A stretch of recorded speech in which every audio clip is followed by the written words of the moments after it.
Okay, let's unpack this. We're getting into the strategic manager's toolkit today, right? The real economic nuts and bolts behind whether a business actually makes it. That's exactly right. We're looking at those big strategic calls, entering a market, choosing partners. The goal is figuring out where that sustainable long-term profit actually comes from. And you're saying it's not just about having a cool product. Not fundamentally, no. The core idea is that long-term profitability really hinges on the competitive forces in that specific market. It's about the structure. Got it. So we're learning to sort of read the market, understand the competitive landscape. Precisely. So for this deep dive, we'll tackle it in three chunks. First, the foundation, those market forces. Then how firms use positioning and non-price competition. Okay. And finally, we'll dig into bargaining power and how managers can, secure a better deal. Makes sense. Let's start with that foundation. You mentioned a framework. Yes, the five forces framework. It's really the essential way to analyze any market structure. It tells us that profit isn't just squeezed by one competitor, but by five key strategic actors. Five forces. Five forces. Okay, lay them out for us. Who are these players affecting the profit potential? All right. Number one, competition from your existing rivals. Pretty straightforward. Two, the threat of new companies entering the market. Potential entrants. Right, new blood. Three, the threat of substitute products. Think alternatives from maybe other industries entirely. Four, the bargaining power of your suppliers. And five, the bargaining power of your customers, your buyers. These five together really define how intense the competition is. Okay, let's zoom in on force one, the existing competitors. We hear about price wars all the time. How do we tell the difference between, like, healthy competition and something that just tanks the whole industry? Good question. It boils down to price versus non-price competition. Price competition is, well, exactly what it sounds like, businesses just trying to undercut each other on price. That sounds like the danger zone. It absolutely is. When you get into these repeated price cuts, like we saw between Amazon and Walmart, or maybe when Disney Plus launched cheap to grab market share, it just drives profits down, sometimes close to zero economic profit. Right, the race to the bottom. But why even start one then, if managers know it's destructive? Well, sometimes it's a power play, trying to signal dominance or maybe push weaker players out. It's often a short-term tactic. But the sustainable strategy, what smart managers aim for, is non-price competition. So competing on other things. Exactly. Differentiating your product, better quality, unique features, maybe a stronger brand image, even just a better location. If you do that well, it builds a kind of moat. Makes it harder for rivals to steal your customers just by dropping their price a bit. Okay, that flows nicely into force three then. The threat of substitutes. You said they might come from outside the industry. Absolutely. You have to think broadly. Substitutes are things from totally different sectors that meet the same basic customer need. And often, the threat isn't that the substitute is better, just that it's, well, cheaper, more bang for your buck, Can you give an example, something that blindsided in industry? Sure. Think about prescription drugs. When some U.S. states legalized medical marijuana, what happened? Prescriptions for certain traditional pain or anxiety meds actually dropped noticeably. Wow, okay. Marijuana as a substitute for pharmaceuticals. Right. Different industry, different regulations, but it met a similar need and became a major competitive threat. And the key thing here is switching costs. The threat from any substitute gets way bigger if it's easy for customers to switch. Makes sense. So we've covered rivals and substitutes, the sort of horizontal competition. What about the vertical pressures, suppliers and buyers forces 4 and 5? How does their power shape strategy? Yeah, these forces are all about dependency. Look at suppliers, force 4. If your business relies entirely on, say, one specialized supplier for a critical part, well, that supplier has huge power over you. They can just hike prices. They can certainly try. They can raise input costs, and your options might be limited. We saw some of this with Tesla, didn't we? Struggles with key suppliers who controlled critical components. And I assume it works the other way, too, with buyers. Force 5. Exactly. If you have really powerful buyers, they can push you to lower your prices. Think about supermarkets. When they have those intense price wars, they often use their massive buying power to squeeze the food suppliers' margins down to almost nothing. So if, like, 50% of your sales go to one giant customer? They hold all the cards in any negotiation. Absolutely.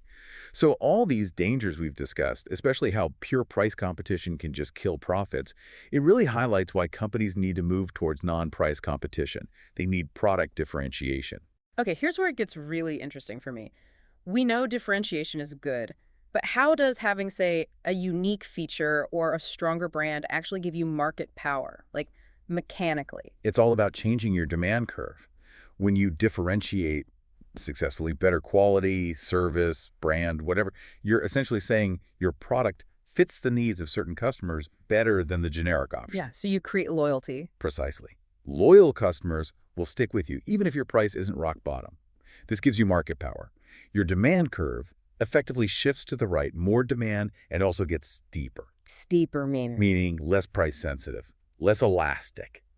Customers are less likely to jump ship if you raise the price slightly. Ah, okay. That makes the whole ice cream sellers on the beach metaphor click. Yeah. That's about positioning, right? It's the perfect analogy. Product positioning is deciding where your product or service sits relative to your competitors. Not just physically on a beach, but conceptually. Is your restaurant positioned closer to fine dining or fast food? Is your car positioned as fuel efficient or powerful? Where do you place yourself on that spectrum? And sometimes, like you see with McDonald's and Burger King, they end up right next door to each other, literally only a mile apart sometimes. Why cluster like that? Well, that shows the fundamental trade-off in positioning. On the one hand, the demand side, being close to your rival, helps you capture the most customers. Think of a food court, everyone goes there because all the options are together. Maximum foot traffic. But strategically, Strategically, from the supply side, putting some distance between you and your rival is actually better. It reduces the temptation for those destructive price wars. because if you're far apart, maybe offering something quite different, their product isn't a great substitute for yours, so cutting their price won't instantly steal all your customers. Exactly right. The less substitutable you are, the more market power you retain. More differentiation, more distance, less price pressure, which, naturally, brings us to advertising's role in all this. Right. We said good advertising shifts demand right and makes it steeper. But you mentioned economists sometimes split ads into informational and persuasive. What's the difference there? We do make that distinction. Informational ads are mostly for what we call search goods, things you can easily check out before buying, like comparing specs on a computer. These ads give you hard facts, data. Economists generally see these as, helpful, efficient, Okay. and persuasive. Persuasive advertising tries to play on emotions, perceptions, create a feeling. While it can definitely work for a single company, maybe you steal some customers from a competitor, economists often argue that a lot of it is socially wasteful. Wasteful how? Because everyone's doing it and it just cancels out. Pretty much. It leads to what's called a business stealing effect, or sometimes an advertising arms race. Companies spend fortunes just trying to maintain their market share against rivals doing the same thing, rather than actually growing the overall pie. So billions spent just to stand still. In many cases, yes. And this is where branding becomes absolutely vital, especially when customers aren't sure about quality. Think about trusting a big brand like McDonald's for food safety, or buying luxury goods from Tiffany or tech from Apple. A strong brand signals quality and builds that trust. Okay, that leads us nicely into our third area then, actually getting a better deal.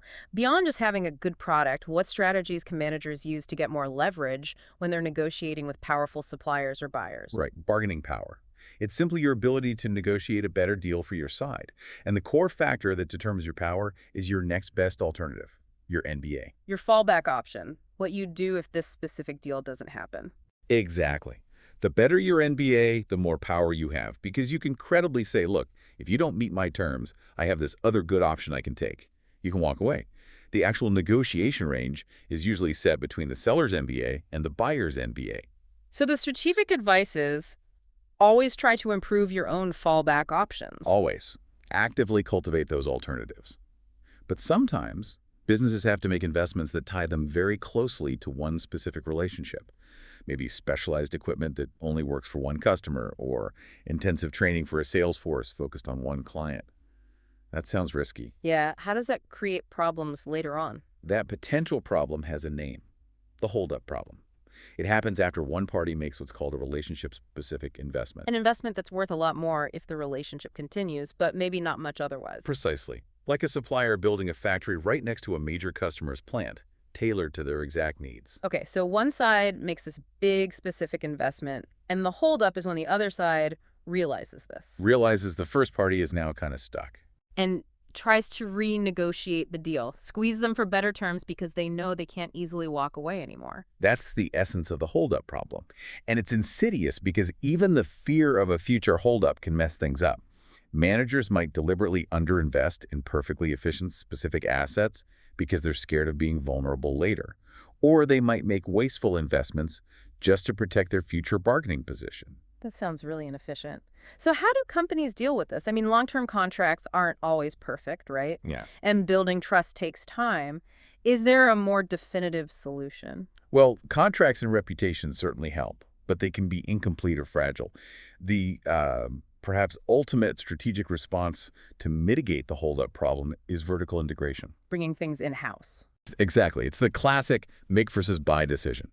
Instead of buying from an independent supplier or selling through an independent distributor, you merge with them or acquire them.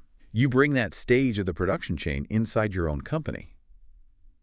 Think about airlines partnering deeply with or even buying travel agencies like China, Eastern, and Ctrip. Okay, doing it yourself eliminates the negotiation with that external party, solves the holdup. That sounds like a clear win. Why doesn't everyone just vertically integrate everything then? Buy all their suppliers.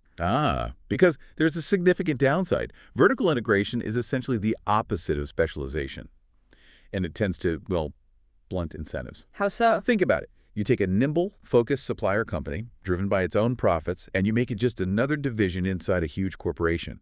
That sharp entrepreneurial drive for efficiency often gets weaker. The internal market signals aren't as strong, so you trade off lower transaction costs and no holdup problem for potentially higher internal operating costs but less innovation. It's a really fundamental strategic balancing act. Wow, okay. So what does this all mean? We've gone from these big market forces down to the nitty-gritty of contract problems.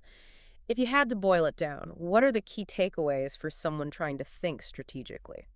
Okay, 3 core principles, I'd say. First, you always have to start by analyzing those 5 forces. Really understand the competitive structure you're operating in or thinking about entering. Where's the profit likely to flow? Get the lay of the land first. Absolutely. Second, actively pursue non-price competition. Use differentiation, positioning, branding, whatever levers you have to avoid getting dragged into those value-destroying price wars. Build that moat. Makes sense. And the third? Manage those crucial vertical relationships carefully. Constantly work to understand and improve your bargaining power by strengthening your next best alternative. And crucially, anticipate and mitigate the holdup problem, whether that's through smart contracts, building trust, or in some cases, considering vertical integration despite its costs. Analyze the field, compete smartly, manage your dependencies. Got it. That's a good summary. And maybe one final thought for you to chew on. If we agree that a lot of persuasive advertising might be socially wasteful, just this business dealing arms race, should managers just accept that spending is a necessary evil, the cost of doing business? Or is there potentially a truly innovative strategy out there that could let a company somehow break free from that wasteful cycle altogether? That's a tough one for the next generation of strategists.